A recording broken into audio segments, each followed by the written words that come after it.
قال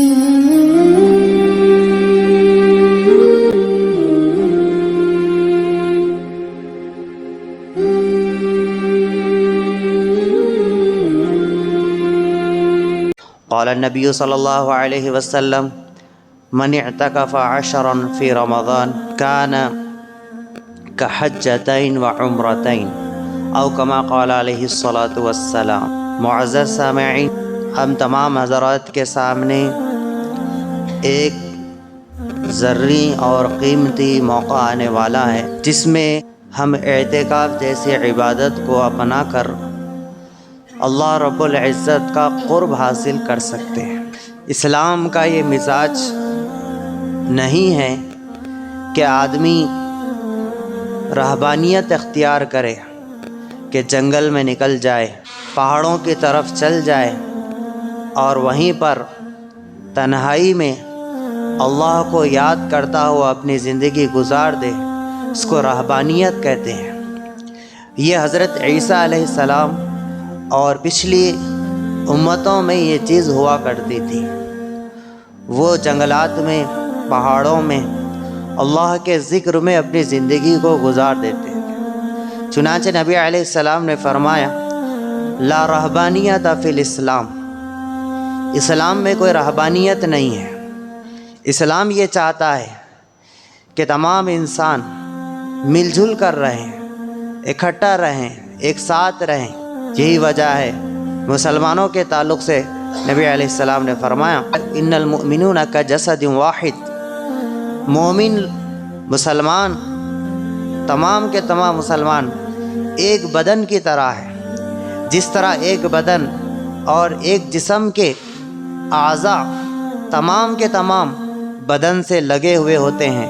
بدن سے جڑے ہوئے ہوتے ہیں، تو اسی طرح تمام مسلمان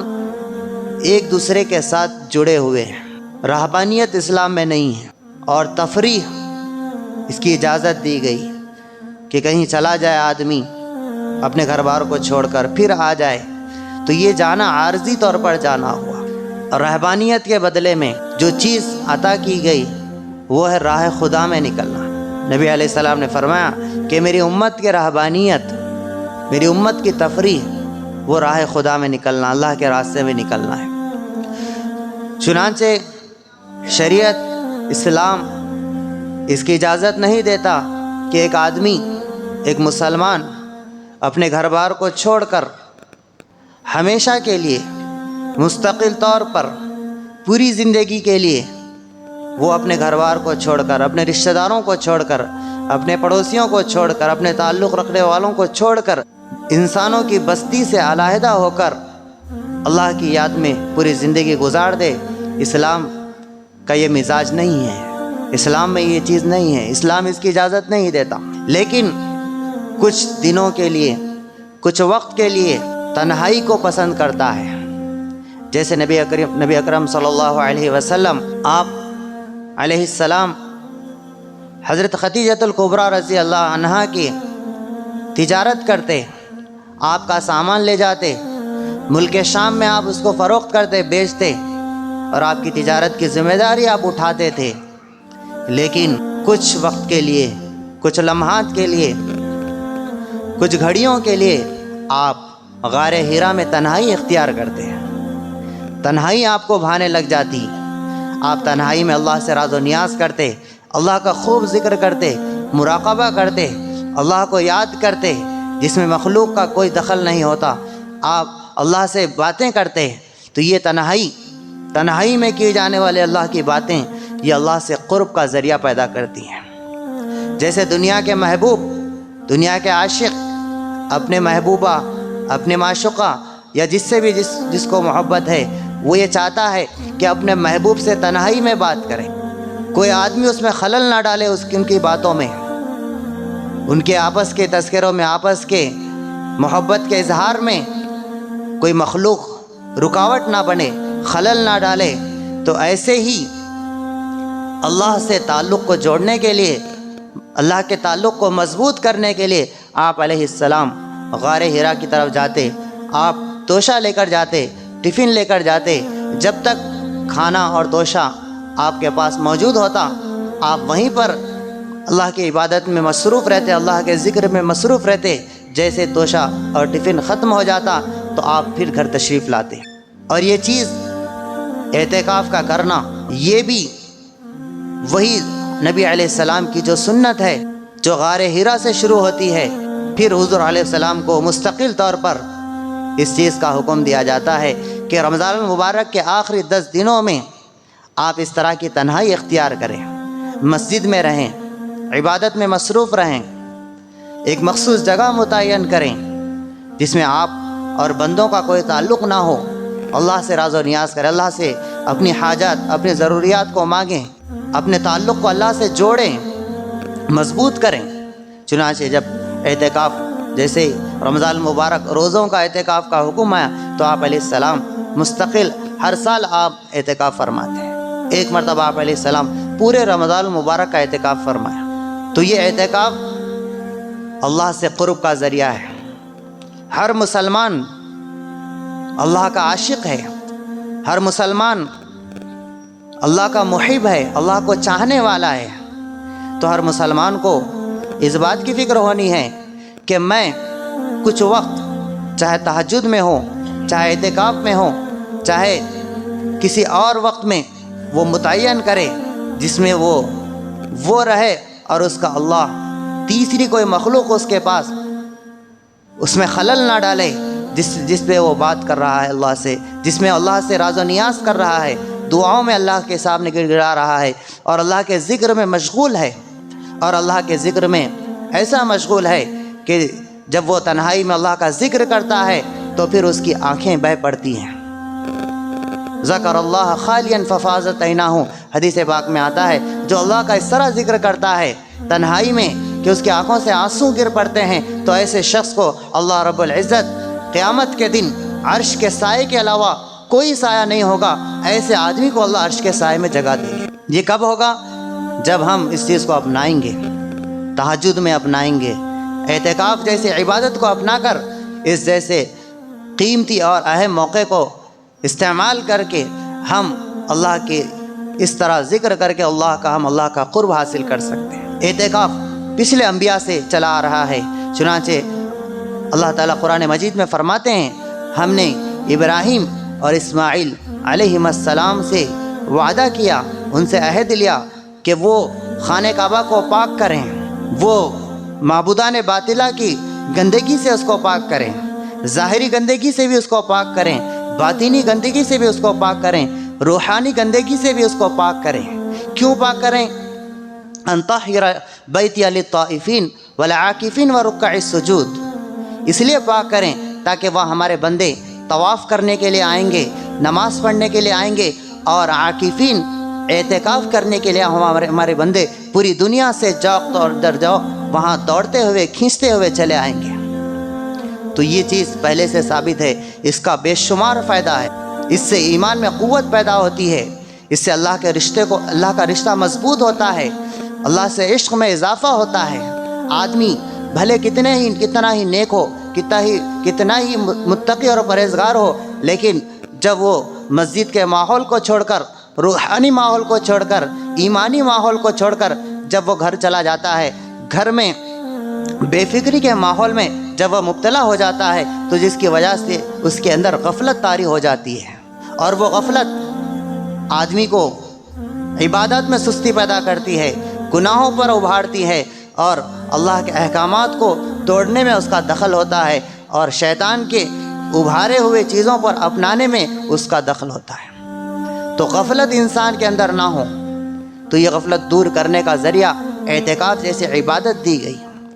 اعتکاف کا ادا کرنا رمضان المبارک کے آخری عشرے میں سنت علی الکفایہ اس کو قرار دیا گیا۔ سنت علی الکفایہ کا مطلب یعنی بستی میں چند آدمی یا ایک بالغ آدمی اعتکاف کر لیتا ہے تو سب کے جانب سے اس کی ذمہ داری پوری ہو جاتی ہے۔ اگر کسی بستی میں کوئی ایک بالغ آدمی بھی اعتکاف نہیں کیا تو پوری بستی والے اس کے گناہ میں شریک ہو جاتے ہیں۔ جیسے نماز جنازہ ہے، ایسے ہی اعتکاف کا حکم ہے، اور اعتکاف کی ادائیگی اس وقت پوری ہوگی کہ اعتکاف کرنے والے بچے نہ ہوں۔ اگر بچے ہوں تو وہ شمار نہیں ہوں گے،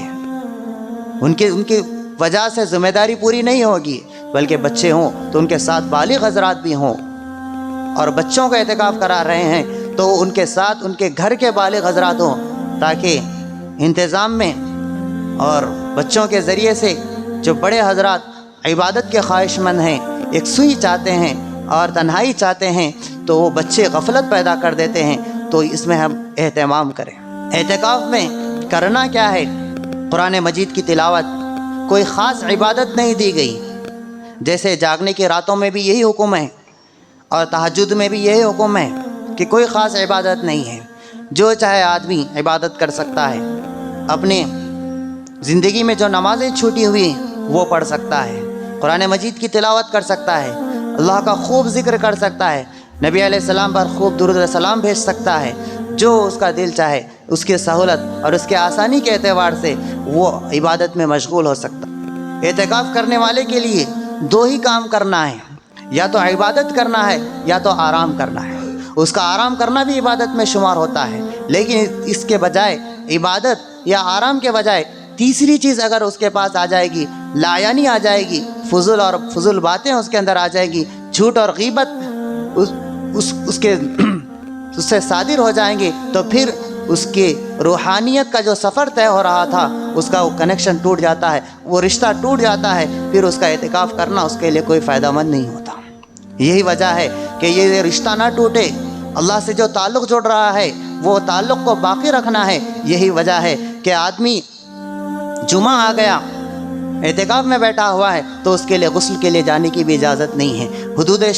شرعی مسجد سے اس کو بغیر کسی سخت ضرورت کے جانے کی اجازت نہیں دی گئی، کیونکہ مسجد کا جو ماحول ہوتا ہے وہ فرشتوں والا ماحول ہوتا ہے۔ مسجد میں فرشتے رہتے ہیں، اور فرشتے جو آدمی مسجد میں آتا ہے وہ فرشتوں کے پروں میں آتا ہے، اور جو فرشتوں کے پروں میں آتا ہے وہ اس کے اندر فرشتوں کی صفات پیدا ہوتی ہے، اور فرشتوں کی سب سے بڑی صفت ہے اطاعت کرنا، ماننا۔ وہ ذرا برابر نافرمانی نہیں کرتے، نافرمانی کرنے کا ان کے پاس، ان کے بدنوں میں، ان کے اجسام میں کوئی مادہ ہی نہیں ہے۔ شیطان کا وسوسہ انہیں اثر نہیں کر سکتا، برا ماحول انہیں کوئی اثر نہیں کر سکتا، بری خواہشات ان کے ساتھ لگی ہوئی نہیں ہیں۔ تو جو آدمی مسجد کے ماحول میں اس طرح اعتکاف کرتا ہے تو وہ اس کے اندر اطاعت کا جذبہ پیدا ہوتا ہے، ماننے کا جذبہ پیدا ہوتا ہے، جو کہ ایمان والے کی سب سے بڑی علامت بتائی گئی ہے۔ ایمان والے کی علامت نبی علیہ السلام نے فرمایا، انما المؤمنون کالجمل الآنف، مومن کی مثال ایسی ہے جیسے نکیل لگے ہوئے اونٹ کی طرح۔ اگر اس کو کسی چٹان پر بھی بٹھا دیا جائے تو وہ بیٹھ جاتا ہے، پھر اس کو اٹھا دیا جائے تو وہ اٹھ جاتا ہے۔ تو ایسے ہی مومن یعنی مسلمان اللہ اس کے رسول کے لگام میں ہیں، اس کے نکیل میں ہیں، کہ وہ جس طرح زندگی گزارنا چاہ رہے ہیں اس طرح زندگی گزارے۔ یہ چیز پیدا ہوتی ہے ایمان کی قوت سے، اور ایمان کی قوت پیدا ہوتی ہے مسجد کے ماحول سے۔ اسی ماحول کو اپنانے کے لیے اعتکاف دیا گیا، اسی ماحول کو اختیار کرنے کے لیے اعتکاف دیا گیا۔ تو اعتکاف یہ عبادت اللہ والوں کا یہ طریقہ رہا ہے۔ بڑے بڑے اللہ والے، اولیاء اللہ، بزرگان دین، تمام اولیاء اللہ اس کو اپناتے تھے۔ ہر زمانے کے اولیاء اللہ نے اس کو اپنایا ہے، اور اس کے ذریعے انہوں نے ولایت میں بڑے بڑے درجے حاصل کیے ہیں، اللہ کے بہت بڑے ولی بنے ہیں اس عبادت کے ذریعے سے۔ آج بھی دیکھ لیجئے، کہیں بھی کوئی اللہ والے رہتے ہیں تو وہ اپنے خانقاہوں میں، اپنے پاس کی مساجد میں اعتکاف کا اہتمام کرتے ہیں، ان کے ساتھ ان کے مریدین اعتکاف کرتے ہیں، اور وہ انہیں سکھلاتے ہیں، ان کی تربیت کرتے ہیں، ان کے اصلاح کی فکر کرتے ہیں، انہیں واعظ و نصیحت کرتے ہیں۔ اس طرح وہ پابندی سے اعتکاف کرتے ہیں۔ کسی سال ان کا اعتکاف کا ناغہ نہیں ہوتا، کیونکہ وہ یہ جانتے ہیں کہ اعتکاف کرنا یہ اللہ کے قرب کا ذریعہ ہے، اللہ سے رشتے کو مضبوط کرنے کا ذریعہ ہے، اس سے محرومی بہت بڑی محرومی شمار ہوتی۔ تو ضرورت اس بات کی ہے کہ تمام مسلمانوں میں یہ ارادہ ہو کہ میں بھی اعتکاف کروں، اس سال نہیں ہو سک رہا تو میں اگلے سال کروں۔ یہ جذبہ ہمارے اندر پیدا ہو، کیونکہ اس سے محرومی بہت بڑی محرومی ہے۔ اس سے محرومی اگرچہ کہ چند آدمی کرنے سے دوسرے مسلمان گناہگار نہیں ہوں گے، پوچھ نہیں ہوگی، عذاب نہیں دیا جائے گا، لیکن ایک فائدے سے محرومی بھی بہت بڑی افسوس کی بات ہے۔ اللہ سے ملنے والے خزانے خزانوں سے محرومی بھی بہت بڑی نقصان کی بات ہے، اپنے آپ کو محروم کرنے والی بات ہے۔ تو ہم اعتکاف کا ارادہ کریں، اور جو اعتکاف کا ارادہ کر رہے ہیں وہ اس بات کا ارادہ کریں کہ ہم اب اعتکاف کو سنت کے مطابق پوچھ کر کہ کیا کام کر سکتے ہیں، اعتکاف میں کون سے کام منع ہیں، پوچھ کر ہم عمل کریں گے تو ہمارا اعتکاف مسنون بنے گا، سنت والا اعتکاف بنے گا، اور جو سنت والی عبادت بنتی ہے وہ اللہ کو محبوب ہوتی ہے، کیونکہ دو ہی آپشن ہے ہمارے پاس، دو ہی چیزیں ہیں، یا تو سنت ہے یا تو حیوانیت ہے۔ جیسے انسان سنت سے ہٹ جاتا ہے، نبی علیہ السلام کے طریقے سے ہٹ جاتا ہے، تو وہ حیوانیت کی طرف جاتا ہے، کیونکہ دین اسلام دین فطرت ہے، کہ انسان کی جو فطرت ہے اس فطرت کے مطابق اللہ کے نبی صلی اللہ علیہ وسلم کے طریقے لائے گئے۔ انسان کی فطرت ہے کہ بیٹھ کر کھانا کھانا چاہیے، تو بیٹھ کر کھانا کھانا سنت ہے۔ انسان کی فطرت ہے کہ لباس بڑا ہونا چاہیے، تو بڑا لباس پہننا سنت ہے۔ تو تمام سنتوں کا یہی حال ہے کہ انسان کی فطرت کے مطابق احکام دیے گئے، سنتیں دی گئی، تو ہر حال میں ہم سنت کو اپنانا ہے، چاہے ہمارے کون سی بھی عبادت ہو، سنت کے دامن کو ہر حال میں تھامے رہنا بے حد ضروری ہے۔ یہی حضور اکرم صلی اللہ علیہ وسلم سے سچی محبت کا اظہار ہے۔ چنانچہ اللہ کے نبی نے فرمایا، من احب سنتی فقد احبنی، جس نے میری سنت سے محبت کیا وہی شخص مجھ سے محبت کرنے والا ہے، جس کو میری سنت سے جس کو محبت نہیں وہ میری محبت کا دعوے دار ہے، میرے سے اس کا کوئی تعلق نہیں ہے۔ اللہ رب العزت سے دعا ہے کہ اللہ تعالی ہم سب کو مسنون اعتکاف کرنے کی توفیق نصیب فرمائیں، اور اس میں لایانی اور بیکار باتوں سے ہم سب کی حفاظت فرمائیں۔ وآخر دعوانا الحمدللہ۔